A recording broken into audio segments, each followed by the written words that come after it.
Saudamos a todos os nossos amados irmãos e irmãs com a paz do nosso Salvador Jesus Cristo.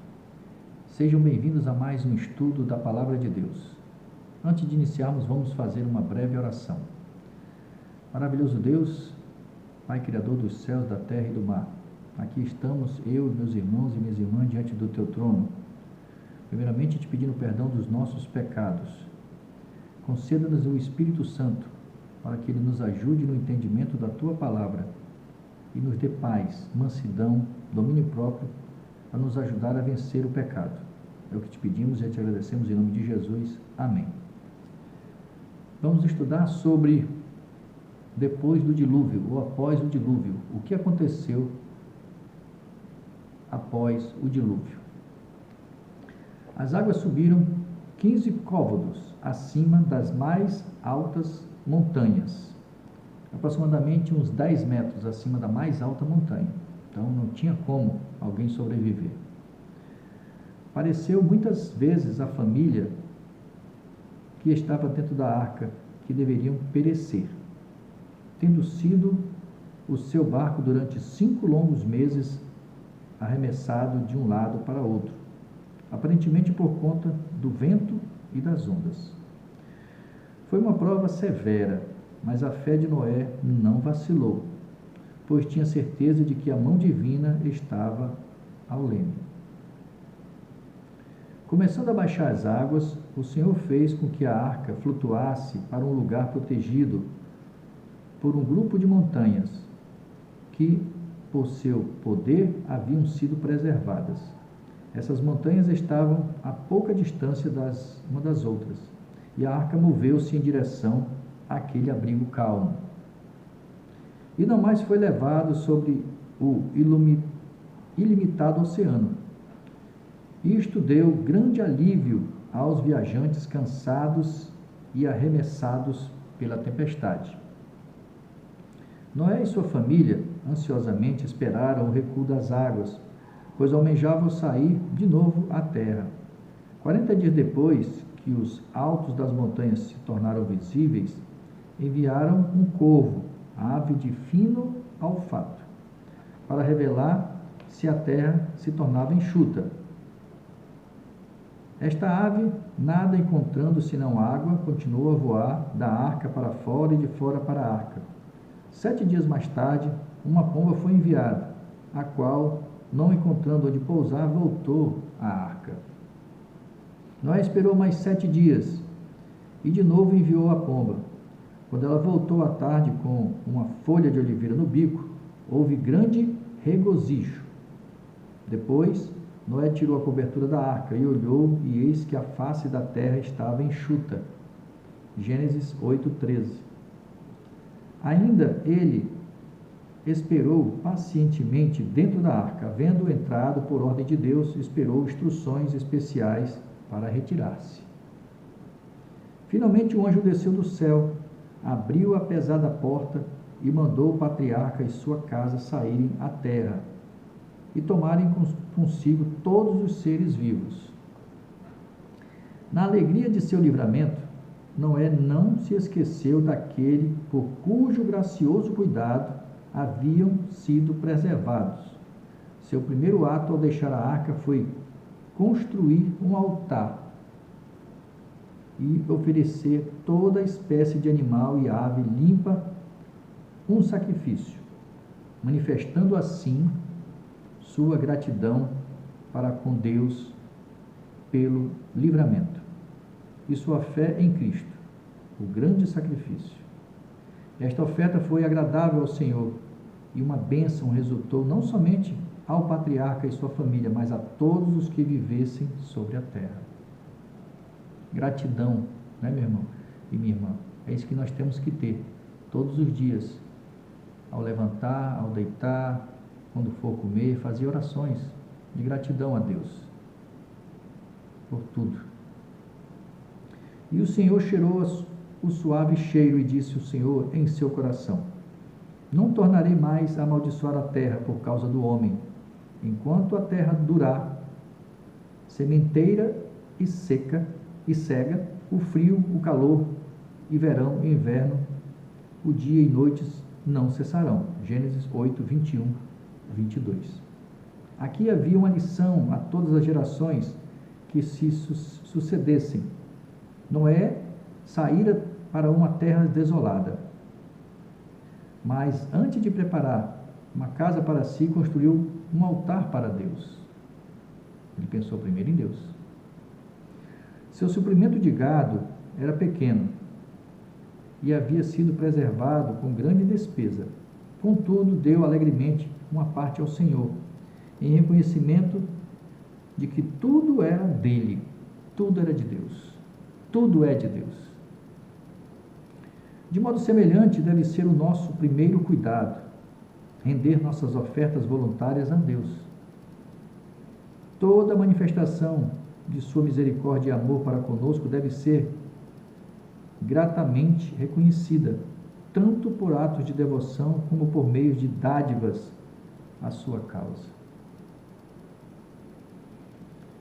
Para que não acontecesse que a acumulação de nuvens e queda de chuva enchesse os homens de um terror constante, proveniente do medo de um outro dilúvio, o Senhor animou a família de Noé com uma promessa. Deus fez uma promessa a Noé.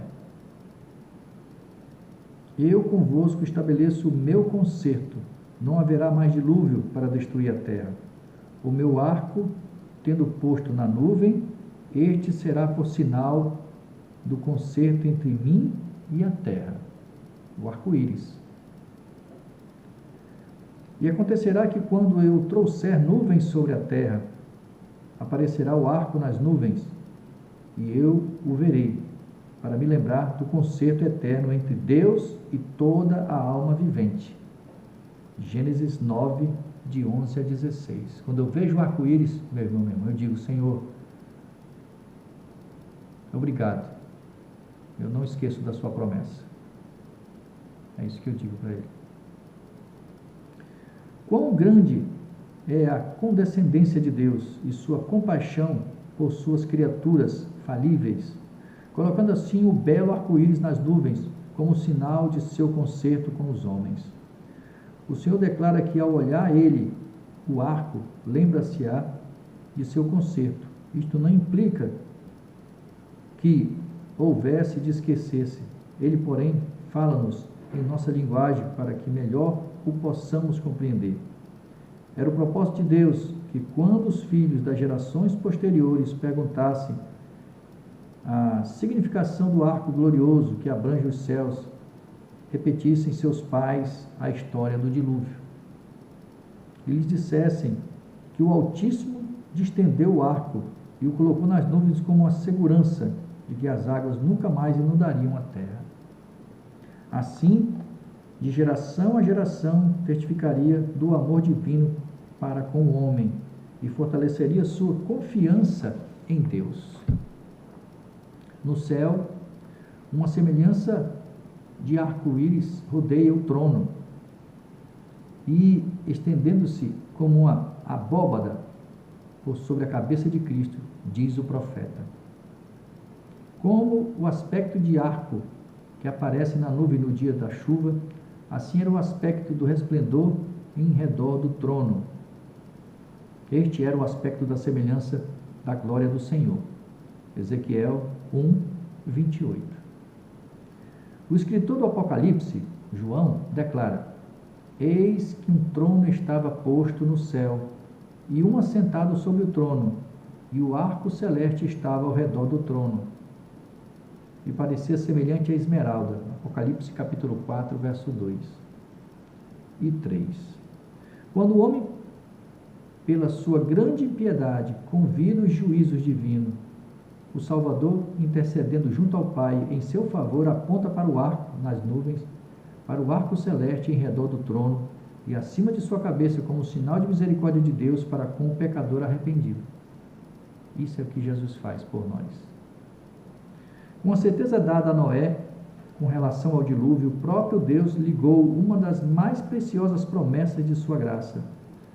Pois jurei que as águas de Noé não inundariam mais a terra. Assim, jurei que não me irarei mais contra ti, nem te repreenderei, porque as montanhas se desviarão e os outeiros tremerão, mas a minha benignidade não se desviará de ti.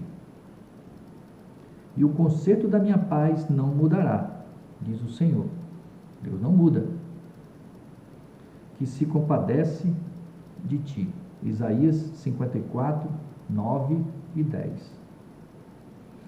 Ao olhar Noé para as poderosas feras rapinantes que saíram com ele da arca, temeu que sua família, contando apenas 8 pessoas, fosse destruída por elas. Ele teve medo. Tem bichos ferozes demais ali.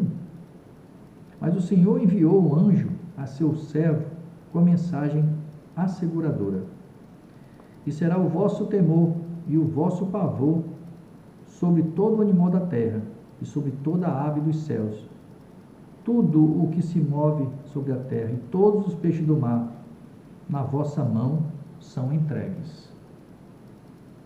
Tudo quanto se move, que é vivente, será para vosso mantimento. Tudo vos tenho dado como a erva verde. Gênesis 9, 2.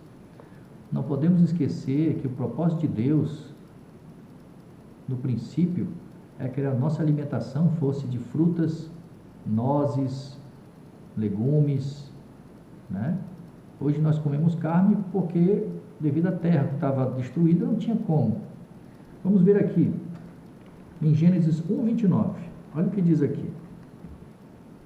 E diz o Senhor, peguem suas Bíblias, meu irmão, vamos ouvir a voz de Deus. E disse Deus ainda: eis que vos tenho dado todas as ervas que dão semente e se acham na superfície de toda a terra, e todas as árvores em que há fruto que dê sementes, isso vos será para mantimento. Essa é a vontade de Deus. Nós sabemos que a carne que comemos hoje é uma carne contaminada, cheia de hormônio, que vai botando doenças em nós. Então nós temos que, aos poucos, nos libertando dessas carnes, né? Voltar para a origem do que Deus queria que nós comêssemos, né? Como não tinha nada, até as florestas foram tudo destruídas, não tinha como. Então Deus permitiu por causa que não tinha como eles se alimentarem de outra forma. Gênesis 9, 2 e 3. Antes desse tempo, Deus não havia dado ao homem permissão para comer alimentos animais. Era seu desígnio que a espécie humana se mantivesse inteiramente com as produções da terra, mas agora que toda a erva verde tinha sido destruída, permitiu-lhes comer a carne dos animais limpos, que haviam sido preservados na arca. A superfície toda da terra ficou transformada com o dilúvio. Uma terceira maldição terrível repousou sobre ela, em consequência do pecado. Porque o pecado continuou. Satanás não foi destruído. Começando a água a baixar, as colinas e montanhas ficaram rodeadas de um mar vasto, ameaçador. Todos os lugares estavam juncados de corpos mortos, de homens e animais. Imagine como é que estava essa terra. Assim vai ficar no fim. Não permitiria que estes ficassem a decompor-se e contaminar o ar. Fez, portanto, da terra um vasto cemitério. Um vento violento que fez soprar, com o fim de enxugar as águas, removeu-os, né, todos os corpos, tanto dos animais como os dos humanos, com grande força, levando-os, mesmo em alguns casos, aos cumes das montanhas, e amontoando árvores, pedras e terras em cima dos corpos dos mortos. Pelo mesmo meio, a prata, o ouro, a madeira escolhida e as pedras preciosas que tinham enriquecido e adornado o mundo antes do dilúvio, e os habitantes haviam idolatrado, foram escondidos da vista e alcance dos homens. Acumulando a ação violenta das águas, terra e pedras sobre esses tesouros e, em alguns casos, formando mesmo montanhas sobre eles. Deus viu que quanto mais ele enriquecia e prosperava os homens pecadores, mais corrompiam seus caminhos diante dele. Os tesouros que o deviam ter levado a glorificar o generoso doador foram adorados, enquanto Deus fora desonrado e desprezado. A terra apresentava um aspecto de confusão e desolação, impossível de descrever-se. As montanhas que haviam sido tão belas em sua superfície, simetria, ficaram despedaçadas e irregulares. Pedras, lajes e rochas irregulares estavam agora espalhadas pela superfície da terra. Em muitos lugares, colinas e montanhas tinham desaparecido, não deixando vestígios de lugar em que se achavam. Planícies haviam dado lugar a cadeias de montanhas. Estas transformações eram mais acentuadas em alguns lugares do que em outros. Onde estiveram, preste atenção que vai ser dito aqui, minha irmã. Onde estiveram os mais ricos tesouros da terra, olha só, ele está falando de a diferença de lugares para outros. Fazer uma comparação do que vai acontecer também no fim. Onde estiveram os mais ricos tesouros da terra, em ouro, prata e pedras preciosas, viam-se os mais acentuados indícios da maldição. E sobre os territórios que não eram habitados, e aqueles em que houvera o menor número de crimes, a maldição repousou mais brandamente. Nesse tempo, imensas florestas foram sepultadas. Estas foram depois transformadas em carvão, formando as extensas camadas carboníferas que hoje existem, e também fornecendo grande quantidade de óleo. O carvão e o óleo frequentemente se acendem e queimam debaixo da superfície da terra. Assim, as rochas são aquecidas, queimada a pedra de cal e derretido o minério de ferro. A ação da água sobre o cal aumenta a fúria do intenso calor e determina os terremotos, vulcões e violentas erupções. Vindo o fogo e a água em contato com as camadas de pedras e minérios, há violentas explosões subterrâneas, as quais repercutem como soturnos trovões. O ar se acha quente e sufocante. Seguem-se erupções vulcânicas e deixando estas muitas vezes de dar vazão suficiente aos elementos aquecidos. A própria terra é atingida. O terreno se ergue e dilata-se como as ondas do mar. Aparecem grandes fendas e algumas vezes cidades, vilas e montanhas ardem, são tragadas. Estas assombrosas manifestações serão mais e mais frequentes e terríveis, precisamente antes da segunda vinda de Cristo. Olha só. E do fim do mundo, como sinais de sua imediata destruição. As profundidades da terra são o arsenal do Senhor, de onde foram retiradas armas empregadas na destruição do mundo antigo. Águas jorrando da terra uniam-se com as águas do céu para cumprirem a obra de desolação. Desde o dilúvio, o fogo, bem como a água, tem sido o agente de Deus para destruir cidades muito ímpias. Cidades muito ímpias. Estes juízos são enviados a fim de que aqueles que consideram levianamente a lei de Deus e menosprezam a sua autoridade possam ser levados a tremer ante o seu poder e confessar sua justa soberania. Vendo os homens montanhas ardentes e derramar fogos e chamas e torrentes de minério derretido e secar rios, submergindo cidades populosas e por toda parte espalhando a ruína e desolação, os mais arrogantes coração tem se enchido de terror, e os incrédulos e os blasfemos têm sido constrangidos a reconhecer o infinito poder de Deus. Disseram os antigos profetas, referindo-se às cenas como essas: ó, se fendesses os céus, se descesses, e os montes se escoassem diante da tua face, como quando o fogo inflama a lenha e faz ferver as águas, para fazeres notório o teu nome aos teus adversários, assim as nações tremessem da tua presença. Quando fazias coisas terríveis que não esperávamos, descias e os montes se escoavam diante da tua face. O Senhor tem o seu caminho na tormenta, na tempestade, e as nuvens são o pó de seus pés.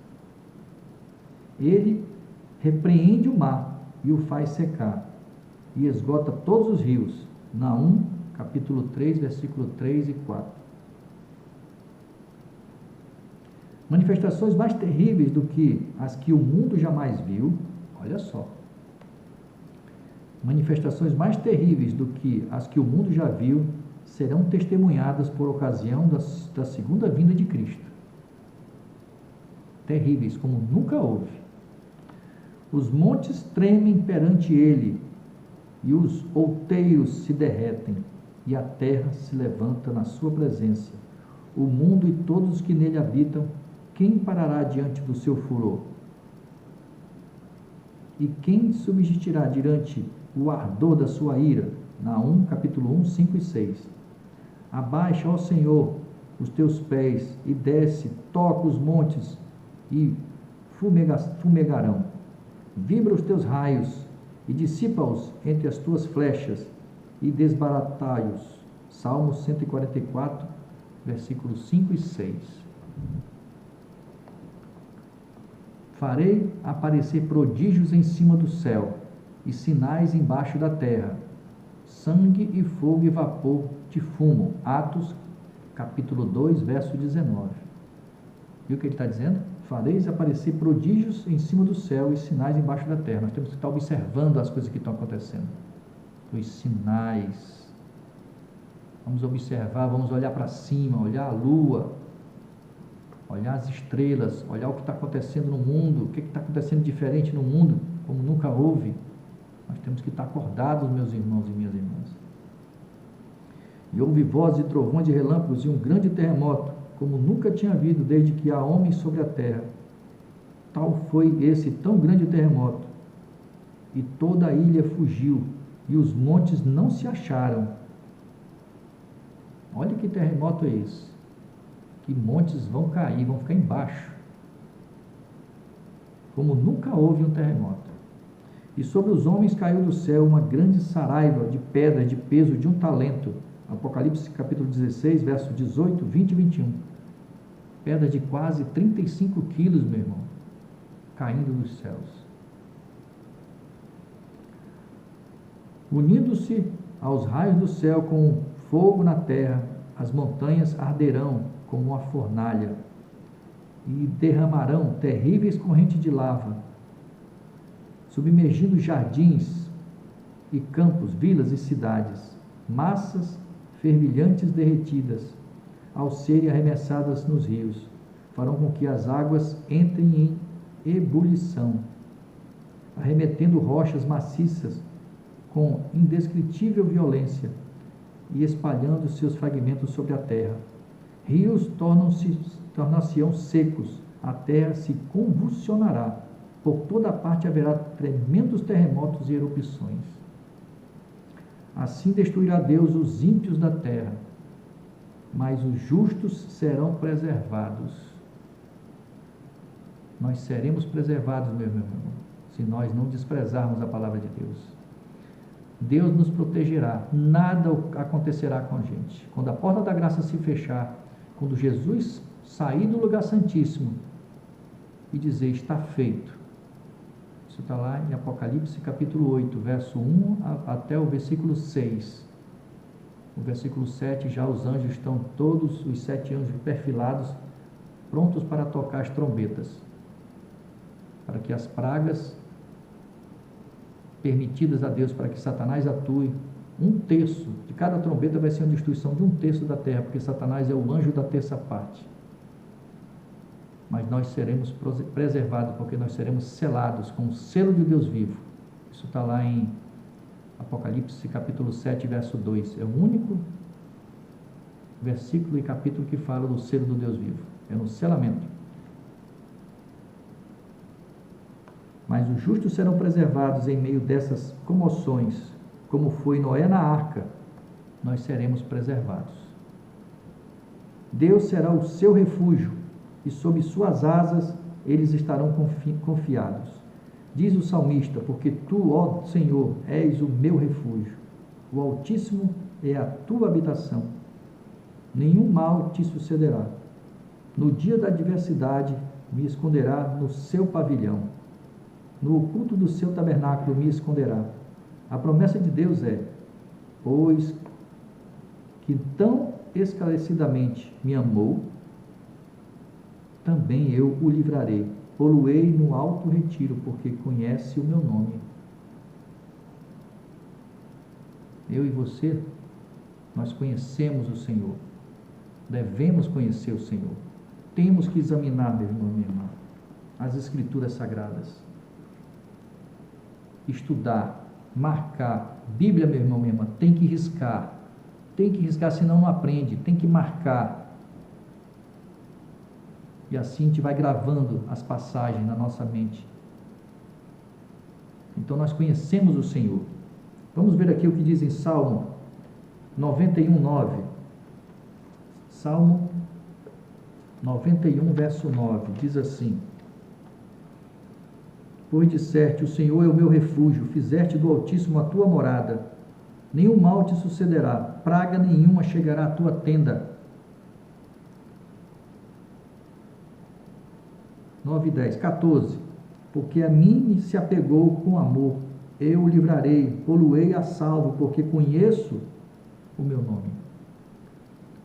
Salmo 27, 5, diz assim: pois no dia da adversidade ele me ocultará no seu pavilhão, no recôndito do seu tabernáculo me acolherá, elevar-me-á sobre uma rocha. Nada vai me atingir, nada vai atingir você, meu irmão, minha irmã, se nós formos fiéis ao Senhor, se nós nos esforçarmos para buscá-lo verdadeiramente, não superficialmente. Deus não quer dividir o nosso amor com ninguém. Deus não quer dividir o meu amor, o amor dele com a bebida, o amor dele com a prostituição, o amor dele pelo amor às joias, o amor dele pelo amor ao dinheiro, pela ganância. Tem que ser o amor total. A palavra de Deus diz que nós temos que sobreviver, ganhar o suficiente para viver. Eu lembrei de uma novela, na época que eu não era cristão, e um ator falou de uma coisa interessante. Ele diz assim: quem trabalha e mata a fome não come o pão de ninguém, mas quem ganha mais do que come sempre come o pão de alguém. Foi de uma novela que eu vi há muito tempo atrás. Eu achei interessante o que esse ator Osmar Prado falou. Vamos buscar o Senhor, meu irmão, minha irmã, enquanto ainda podemos. Quando o decreto dominical for aprovado, Jesus vai parar de interceder por nós. E a porta da graça vai ser fechada. Quem está salvo, está salvo. Quem está perdido, está perdido. Não adianta mais recorrer e buscar o Senhor. Assim como o povo da época do dilúvio foram buscar o Senhor depois que a porta da arca estava fechada. A porta da arca, meu irmão, minha irmã, representa a porta da graça. Quando ela se fechar, acabou. Os que estiverem selados estarão protegidos com o selo de Deus vivo. E os que estiverem selados com o selo da besta estarão perdidos e vão sofrer até a sua morte eterna. Busque o Senhor. enquanto ainda há tempo. Fique na paz do nosso Salvador e intercessor Jesus Cristo. Fuja, meu irmão, minha irmã, do pecado, enquanto ainda há tempo. Amém.